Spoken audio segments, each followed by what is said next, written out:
Good afternoon. I'm Alex Otte, and I'm the National President of Mothers Against Drunk Driving.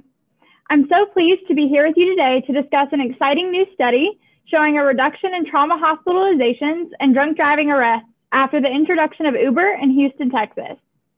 For MAD, this study confirms what we suspected from day one, that safe, convenient transportation options will help prevent drunk driving, and with that, save lives.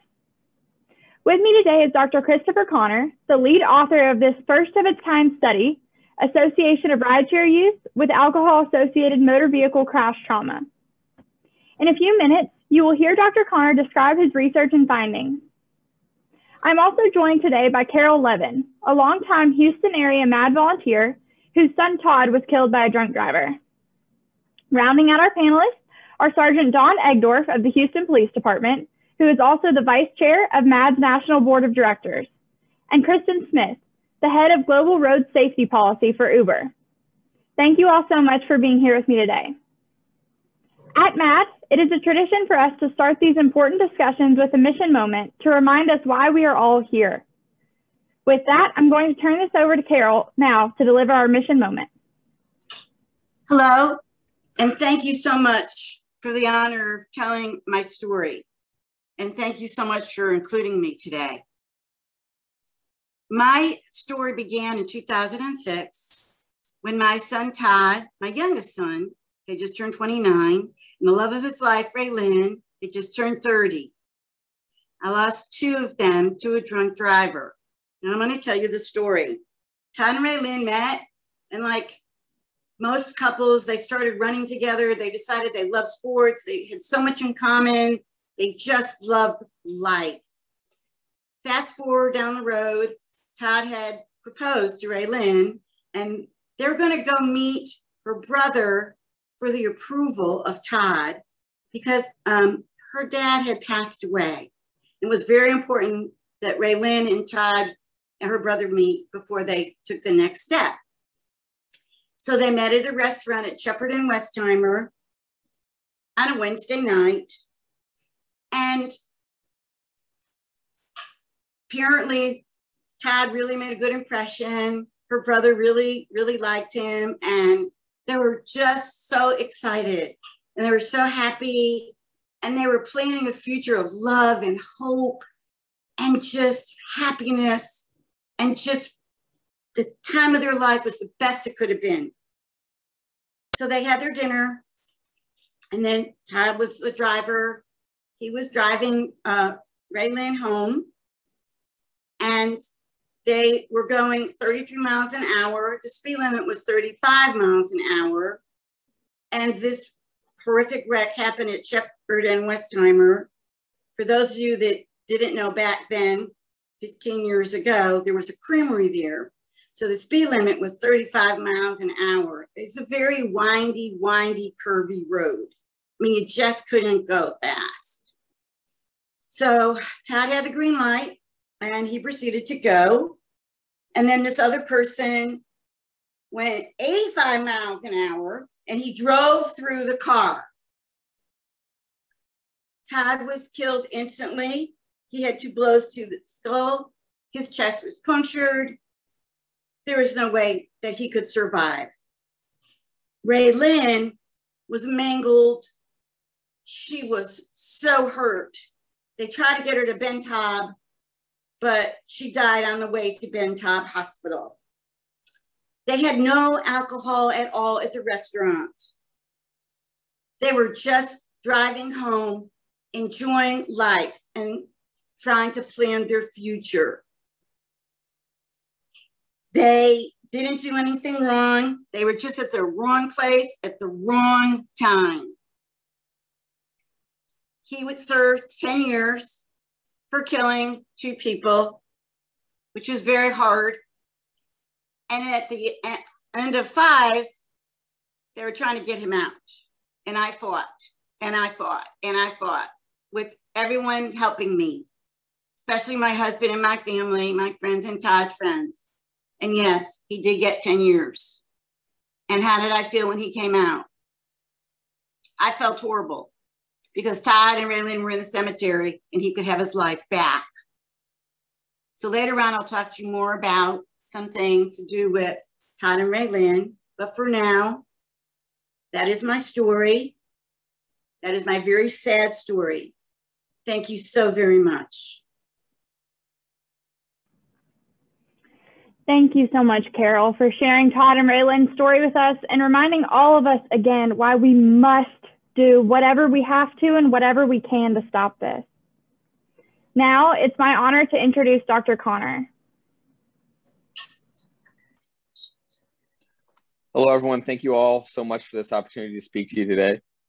Thank you, Carol, for sharing that story. I know that's hard. And, you know, it's stories like that that I've had to experience a lot as a neurosurgeon that really drive kind of what we're doing here and a lot of what we do at my hospital and at my medical school.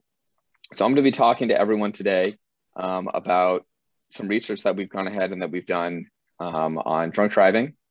And specifically, we're going to be doing some studies that we've done in conjunction with Uber. So I'm going to go ahead and I'm going to share my screen here for a second. So as Alex mentioned, my name is Chris Connor. I am the Chief Neurosurgery Resident at the University of Texas, Houston and Memorial Hermann Hospital, which is not Ben Taub, it's right next door, but we will be talking about Ben Taub a little bit here in just a second.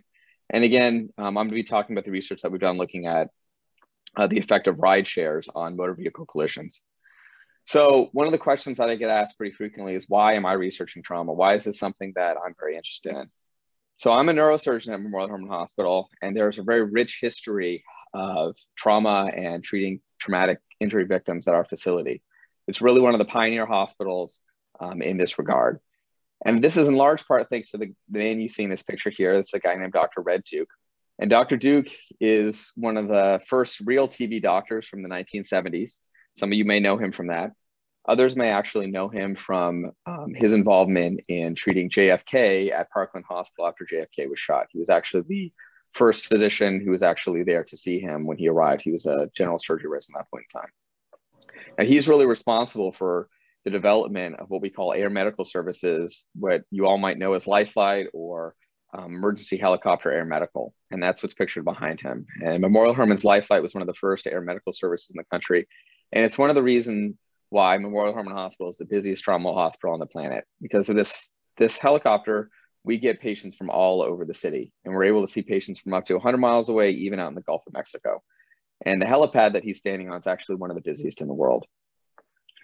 So as you know, just beyond being a physician and being a focus of the hospital that I work at, I realize that trauma is an incredibly significant disease. This is one of the reasons I want to study it. It's one of the leading causes of death and disability in young people. And the economic costs of this are in the hundreds of billions of dollars, even just beyond the impact that it has on people's lives. And the reality is that almost all of this can be prevented in a perfect world. And it's really just really difficult to treat. A lot of people who get injured very badly, there's not a lot we can do. The only way to really cure this disease is to prevent it. I really don't want anyone ever have to meet me on a late Friday night. It's not something that I want for anyone. You know, in a perfect world, again, we wouldn't have to deal with this. But so we're doing a lot of work trying to figure out how we can avoid that. So I talked a little bit about Houston's hospital system, and this is one of the things that really drives this study and actually enabled us to be able to have some kind of keen insights into the state of motor vehicle collisions and impaired driving in the United States.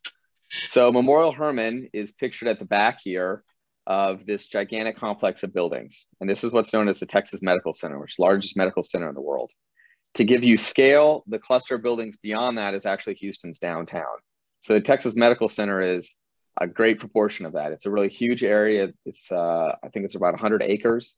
And there's a number of really unbelievable hospitals here. MD Anderson Cancer Center, the #1 cancer hospital in the world, is here. Texas Children's Hospital, which is the #3 children's hospital, is pictured in the center of this.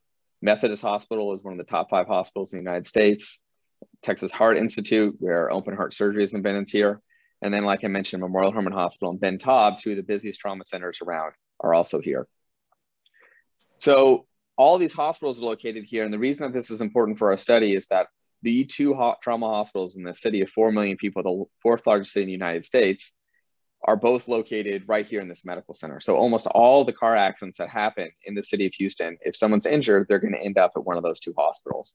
And to give you guys a picture of what this looks like in Houston, The star is where the medical center is at. The whole area around it, Harris County, which is the county Houston's in, it's about the size of Rhode Island. And all the major traumas that happen are going to come downtown to our hospital or to Ben Taub to be treated. So just looking at 2 hospitals, we're able to actually get a lot of information on what's going on in terms of traumas in our city. So because of this unique perspective that we have on trauma, we can really be inundated at times in terms of treating patients who've had traumatic injuries. In 2017, I was having a conversation with one of my mentors, a man named Dr. Carl Schmidt, who's one of my neurosurgery mentors here. And he and I were talking about how we'd seen kind of a wild swing in terms of how many traumatic injuries we were seeing on Friday and Saturday nights, and how we just didn't seem to be doing as much surgery on Friday and Saturday nights. After some reflection, we realized that this seemed to be due in large chunk to a decrease in terms of how many car accidents we were seeing. And we thought this is probably due to some kind of systemic change in how much people are engaging in impaired driving. Now, this is 2017, and we didn't quite make the connection right away, but eventually we realized that Houston had actually had rideshares introduced in 2014. We started thinking that that had to be a really big impact on it. It's impossible to talk about drunk driving without talking about the deployment of rideshares. And so this led us to this hypothesis of rideshares actually decreasing drunk driving. And so the question that we really wanted to answer were, do rideshares increase or decrease motor vehicle trauma? And you might be thinking, well, why would you think that would increase? I thought that you guys had seen a decrease. Well, when I started initially looking into it, there have been about a couple dozen studies on this, and the results were really conflicting. Depending on which study you looked at in particular, drunk driving may increase, it may decrease, or may have no effect on the rates of drunk driving, the rates of motor vehicle collisions, or MVCs. And that's due to a number of different factors. It's due to the fact that a lot of these data come from public databases, which only include fatalities. They don't include non-fatal accidents. They don't have time resolution that's on the order of days or hours. They're weekly at best. And so this is a lot of the prior work had really been like trying to look if your diabetes medication was going to affect your instantaneous blood glucose by only measuring your blood glucose level once a month with a glucometer from the 1980s. You're going to get an answer, but it might not be a good answer, and it might not be accurate. And so we thought that we might be able to have a different approach. What we decided to do instead was actually go to our hospital, and every level 1 trauma center has to record incredibly accurate data in terms of what kind of patients are coming in. And so we thought we'll probably be able to get data on the order of hours, and that would probably make a huge difference. We also wanted to look at some of the mechanisms behind why impaired driving and motor vehicle collisions might be changing. And so we thought we'll try and utilize hospital records, and we'll try and see if we can get other data sources in order to really kind of get around some of the problems that people had. And so whenever you talk about our study, it's really important to talk about what the data are. And so we had 2 level 1 trauma centers, the only highest acuity trauma centers in the city of Houston, Memorial Hermann and Ben Taub. And we got access to our trauma data registry, which had data going back all the way to 2007. And these are professionally maintained registries. So they're incredibly accurate.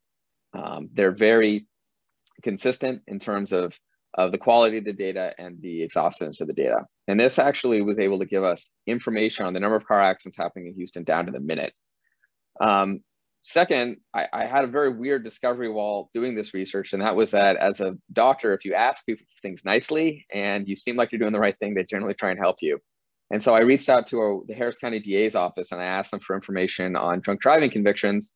And they said, sure, we'll get you all the information for a couple decades of drunk driving convictions on a CD. You just have to come to the courthouse next week. On top of that, I got information on how much alcohol gets sold in Houston, how much driving occurs in Houston, obviously population inflation.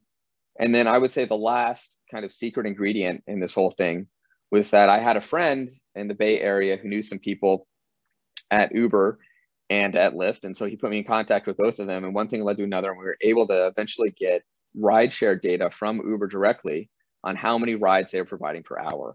And so we had this really, really high quality data from both the number of motor vehicle collisions happening and how many rides that were happening down to the level of hour, which was going to be able to tell us all kinds of things about exactly how these trends were influencing each other. So the very first result that we have from the paper really goes back to just the hospital level data itself. And so what I'm showing you here is how many car accidents, how many traumas are occurring per hour over the course of a week. And this is just data from 2007 to 2013. So this is before Uber arrived.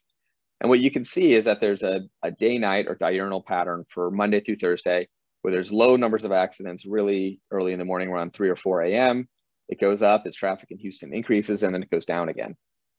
But what we noticed was that obviously on Friday and Saturday nights, there were huge peaks around between 9 p.m. and about 2 a.m. on Friday, and then an even bigger peak on Saturday from about 9 p.m. to 2 p.m. or 9 p.m. to 2 a.m. on Sunday morning. And so we could see that there's, I mean, this is not something that's particularly surprising, and everyone knows this, it's pretty obvious. The surprising thing was once we just took the days from before Uber here in blue, and we compared to the days after Uber here in red, there was a huge change. But that change was only isolated to Friday and Saturdays. If you look at Monday through Thursday, you still have that consistent diurnal pattern. But when you look at Friday and Saturday nights, the peaks were significantly blended. In fact, Friday looked just like any other day of the week. Whereas Saturday, there was a 30% decrease in peak trauma volume. So once we saw this, we knew that we were really going to be on to something. So the next thing was that once we got the data from Uber was to make that exact same graph and just see when Uber was actually providing rides. And when you look at this, it matches up perfectly. So you can see that Monday through Thursday, there's a reasonable amount of volume in 2018, but there's a big peak in volume, especially late at night when people are going to be going out and socializing and coming back. And that matches up very, very well with what we saw with the traumas. So once we saw this, we were starting to think clearly there's something going on here. The next thing that we did when we were looking at the traumas was we thought, well, there have been some surveys that have been done, and people under the age of 30 use Uber for very different reasons than people over the age of 30. People over the age of 30 seem to be using it to get around town and to be able to go to the airport, whereas 30-year-olds are doing that, and they also seem to be actually using it as well to go out and socialize and have a nightlife. And so then we just want to look at, well, are there differences in the number of people getting into car accidents by age group? And what you can see here is that for everyone over the age of 50, which are the green and blue lines, they stay relatively flat. The 30 to 50 age group has maybe a slight trend down from 2007 to 2019. But the red line, which are the people under 30, really there was a huge decrease starting about 2015. And to put that in perspective, that's only a year or two after Uber really got going in Houston. And so again, this is another great example of how just a before and after analysis of when Uber started in Houston, you could see that there was a big change. Now, I mentioned that we were able to get access to all the impaired driving statistics from the DA's office here in Houston. And so we did a really, really simple thing, which is we just looked at what days of the week people were getting DUIs on and how that would change over time. So in the blue lines, those are the lines from before Uber arrived in Houston, and the more warmer colors, the reds and the yellows and the orange, those are after Uber got here. And what you can see is overall, there's already a lot less drunk driving that's occurring in Houston, a lot fewer drunk driving convictions, but this is most pronounced on both Friday, Saturday, and then also on Sunday because people were getting picked up on the way home from the bar. So it's not really people driving home drunk from church, it's people getting picked up at 3 o'clock in the morning. So that's why you see a big peak there on Sunday. But again, this demonstrated really nicely that there was some kind of trend. And this is in spite of the fact that Harris County has been one of the top 5 to 10 fastest growing counties in the United States for the last 20 years. So even in spite of a massive increase in population, we could see that the number of DUIs was shrinking, especially after Uber got here. Now, one thing that's interesting is in all the data that I was sent about DUIs, every single one of those arrest records comes with an intersection or closest intersection to the area of the infraction. And so you can then use the Google Maps API to then backtrack that and go backwards from where's this person arrested at to latitude and longitude. And then you can just plot that over a map of Houston. And so what we noticed was that you can see there's a big yellow peak right in the middle of Houston, and that's where this population density is the highest. And that's also where a vast majority of the people under 30 live who are going to be going out to bars. And so this didn't really surprise us all that much. This is kind of where, as someone who's grown up in Houston and has been here for a long time, this made a lot of sense as to where the density of these things was. Now, if you look, again, this map, the first map on the left is before Uber, but after Uber with the same scale, what you can see is that that peak isn't nearly as high, and that there's a lot more DUIs that are happening outside of the core of Houston, again, when there's fewer that are happening kind of in the middle of Houston. And this backs up the idea that Houston's a growing city. There are going to be more people, especially out in the suburbs and outside of the core of Houston, who are going to be engaging in impaired driving. But that's also the area where there's less Uber volume. And so then Uber was kind enough to actually give us a very similar graph. And what we could see was that the density of where people were getting Uber rides is again, kind of in the middle of the core of Houston and then near the airport. And what you can do is you can take this before and after Uber, and you can do a subtraction between the two of them. And you can get this really nice map where you can see where's the actual difference from before and after Uber. And the blue colors here are where we had decreased numbers of DUIs. And again, the decrease there was right in the middle of town where all the nightlife is at and where the highest density population is at.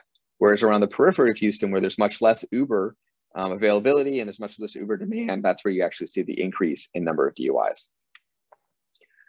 So the final thing that we did was we did a rigorous statistical analysis on all of this. And I'm not going to get into the details of that. It's all in the paper if anyone really wants to dig into it.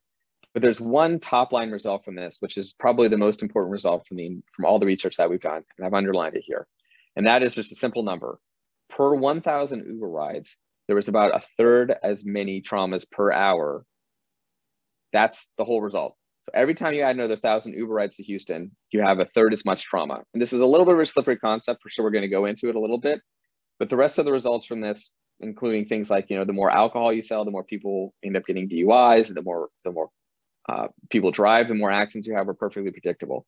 But the main result here is that it actually just speaks to the fact that having data that's more granular, having data that's higher quality and more comprehensive really allows you to not only say, does Uber have an effect, but actually quantify it. So this is not just saying it has an effect, it's saying we can quantify that as well. So I want to get in just a little bit because of how important I think this result is and talk about this, what this result actually means. And so imagine you're starting out and you have a certain rate of people getting into car accidents in Houston. Let's say that there's 100 car accidents happening in Houston every hour, and that this is before Uber or Uber shut down and there's no rides occurring, okay? Now, if on top of that, you add 1,000 rides an hour from Uber, you're gonna take that 100 car accidents an hour, and it's gonna become 33 car accidents an hour, okay? But the result doesn't end there, there's more. Let's say you go from 1,000 to 2,000. Well, you're gonna cut it by a third again. So you went from 100 to 33, well, now you're gonna go down to 10 accidents an hour. If you add 1,000 rides again, so you go to 3,000 rides an hour, that would go down to around 3 or 4 accidents an hour. And so really the way to think about this is what we would call a dose-dependent effect. The more medicine you give someone, the bigger the effect that you get is, okay? So the more of a medicine you get, if you want to slow someone's heart rate down, the more medicine you give, the slower and slower it gets. You are gonna get to a diminishing return, but that's because there's not that much more effect to have. And so the important thing to take away from this is that there's still more that we can do and that we haven't really topped this out yet. So what are the conclusions? So besides that top line conclusion of, per 1,000 rides, trauma drops by a third, I would say that overall, the simplest way to interpret this is that on Friday and Saturday nights in Houston, Texas, we see 30% less trauma than we used to see before rideshares came to town. There's some other interesting findings that are talking about, again, how the DUIs, the geographic distribution of them really corresponds well with where Uber's actually providing service. And for everyone who lives in Houston, I haven't gotten into the seasonal effects of this too much, but there's some interesting things in there about when people in Houston like to drink and how during the month of March, when we have the world's largest rodeo to go with the world's largest medical center, lots of people come in town and they end up getting in accidents.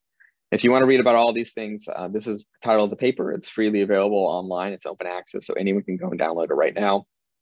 And I've been asked to talk a little bit about the next steps. There's, despite a massive public impact of this, like I mentioned, this is the leading cause of death and disability for people under the age of 65. There's really a dearth of public funding. In fact, the NIH basically doesn't support this at all. So we've been working with some organizations to expand this. We'd like to actually take this and not just study it in Houston. We're looking at studying this in Philadelphia and in Dallas at UT Southwestern, and we already have some collaborations with our friends at the University of Pittsburgh. So we'd like to expand it there, but we'd also like to include places like San Francisco, New York, Baltimore, Miami. The more data that we get, the more interesting things that we can find out. We can find out how this effect changes based on where people are at.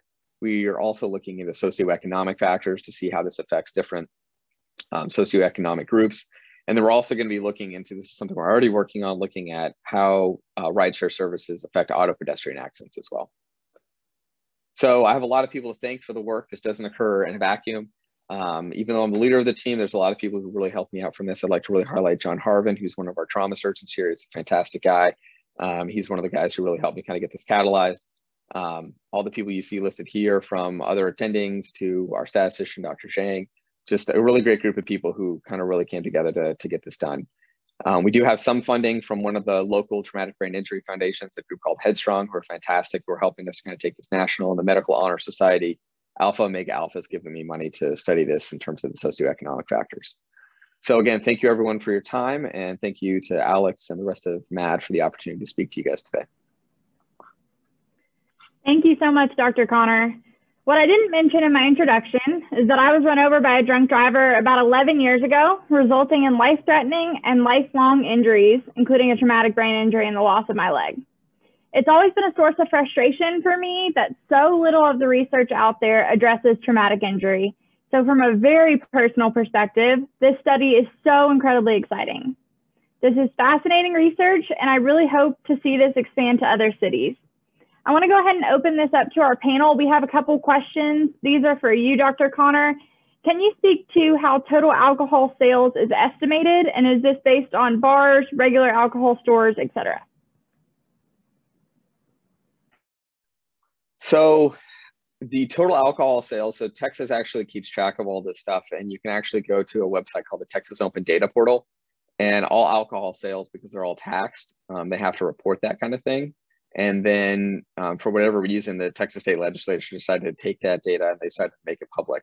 And so it's based off of not just bar sales. That's a little bit more difficult to kind of get out of that data. So it's just based off of total beer, alcohol, and liquor sales. So anyone buying those things in any location would show up in the total alcohol sales.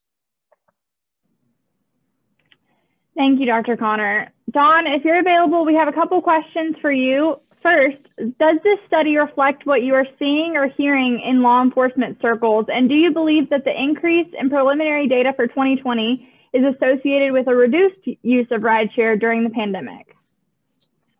Well, the pandemic really changes everything. So, and I'm sorry if you have a hard time hearing me, it's pouring down rain where we're at. I think pre-pandemic, everything the doctors talked about from what we're seeing in law enforcement is extremely accurate. Rideshare has made a huge difference. Once COVID came, a lot of the rideshare stopped, and Uber, the other rideshare services just weren't there as much. So we've seen a huge increase in our DWI fatal crashes, DWI arrests. So now that things are starting to get back to more normal, and as things have really started to open up, I'm hoping we're going to see the trend going back the other way, where the rideshare services are more available. They're certainly easier to get into. And then hopefully we see those crashes starting to go down, as well as the DWI arrests. Do you think that your observations also apply to growing concerns about drug impaired driving? Drug driving is been hard, because with legalization happening in so many states, now we don't have it in Texas yet, but we get the effects of it coming from other states. So I think there needs to be a lot more work done when it comes to the drug impaired driving, as far as research, as far as studies. Dr. Connor, here's one to throw out for you. Maybe you should jump on the weed bandwagon and start doing some work on that stuff to go along with this one. The reality is we need more help. We need more information about the drugs. And it's a little bit different when you go to a ball game. There are signs everywhere, don't drink and drive. There's a sign to talk about get a safe ride home. There's designated driver booths at the stadium, pretty much everywhere. What you don't see, especially in states where it has not been legalized, is any talk of if you're high, don't drive. If you've been smoking marijuana, don't get in the car and drive. So there's still that perception that it's just a little weed, or it's just a little of this or that. I'm still okay to drive, when in fact they're not. It's no different than having a couple of beers and getting behind the wheel. So I think there's just a lot more work that needs to get done from every standpoint, and that's law enforcement and that included. Absolutely. I think many of us would agree. We've seen a culture shift from the last 40 years to now in the alcohol standpoint, but we have yet to see that with drug impaired driving, because it is so different and new. This next question is a little bit for Dr. Connor, and maybe also for Kristin. Daniel says, I'm a PhD student in Buffalo, New York. My dissertation is related to your study. I'm curious how you were able to obtain proprietary data from Uber.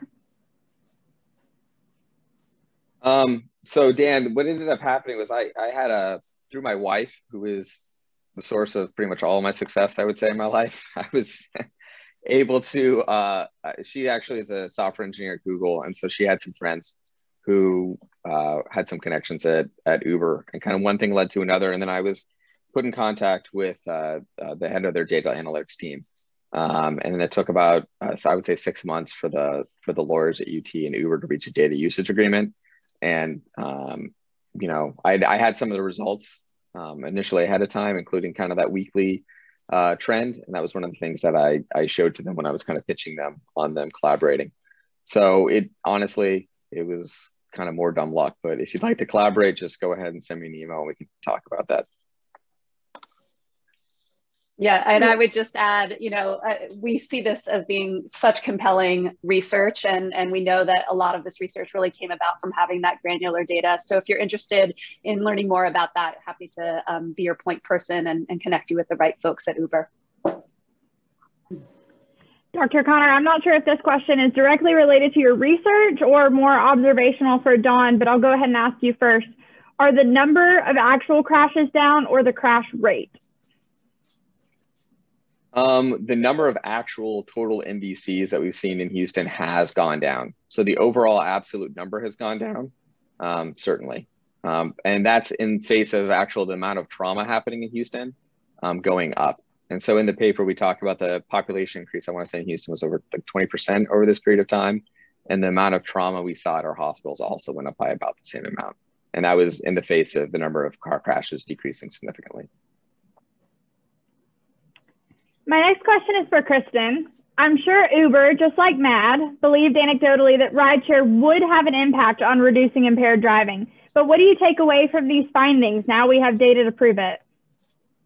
Yeah, I mean, we're just so pleased to see this incredible research from Dr. Connor and his team. I mean, you know, as he pointed out, there has been studies that show different results around this, but we've been hearing for years from riders that the availability of Uber really helps them not get behind the wheel intoxicated, and that people oftentimes use Uber to call an Uber for their friends who may have been drinking. So really pleased to see this actual research that you know, confirms what it is that we've been hearing for a long time, that availability of Uber does reduce drinking and driving and has a really positive impact on the safety on our streets.